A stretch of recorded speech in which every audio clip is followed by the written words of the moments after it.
Dr. Dean Ornish held a webinar on Sunday, November 20th, 2022, with the Vegan Society of Honolulu, Hawaii, in which he succinctly explained the role of suffering in the progress of humanity.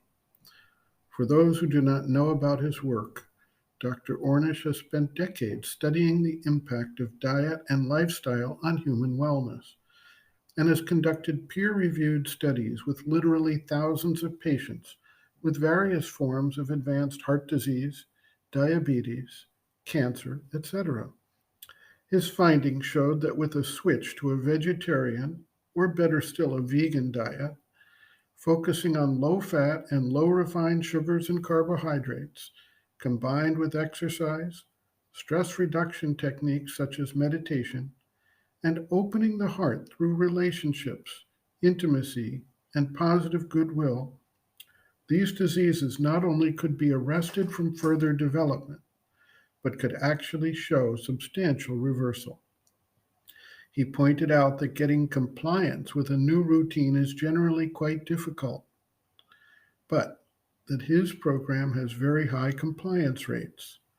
The reason was simple. People who started the program were suffering physically and were in many cases looking at a painful death from a terminal illness. Their primary care physicians held out only drugs and surgery as potential options, both with serious potential for additional pain, suffering, side effects, and costs.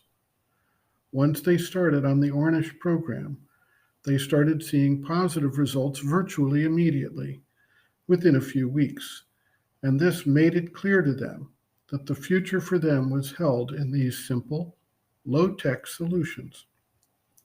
The impetus to their making these somewhat major changes in their lives in terms of switching from a meat-based, high-fat, high-sugar diet to, in most cases, a low-fat vegan diet, and in systematically adding exercise, stress reduction, and building positive relationships was their suffering. People do not make changes, particularly major changes, in the way they think and act and relate until they experience some form of suffering.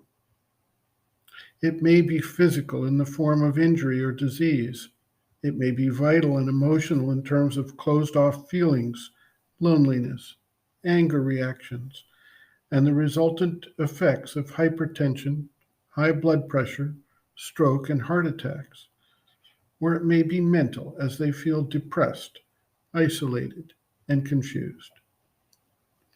The recognition of the suffering becomes the cause of reaching out for some way to reduce and relieve that suffering.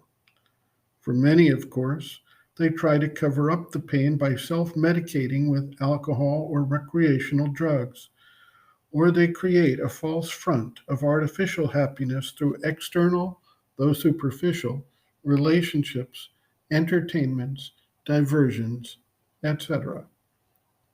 Until they find that these methods don't provide any real solutions, or in fact may wind up increasing the suffering, they remain locked in the old patterns. Once they reach the point where they see no way out in their normal approach to the situation, they become open and receptive to changes that lead to both personal growth and inner growth.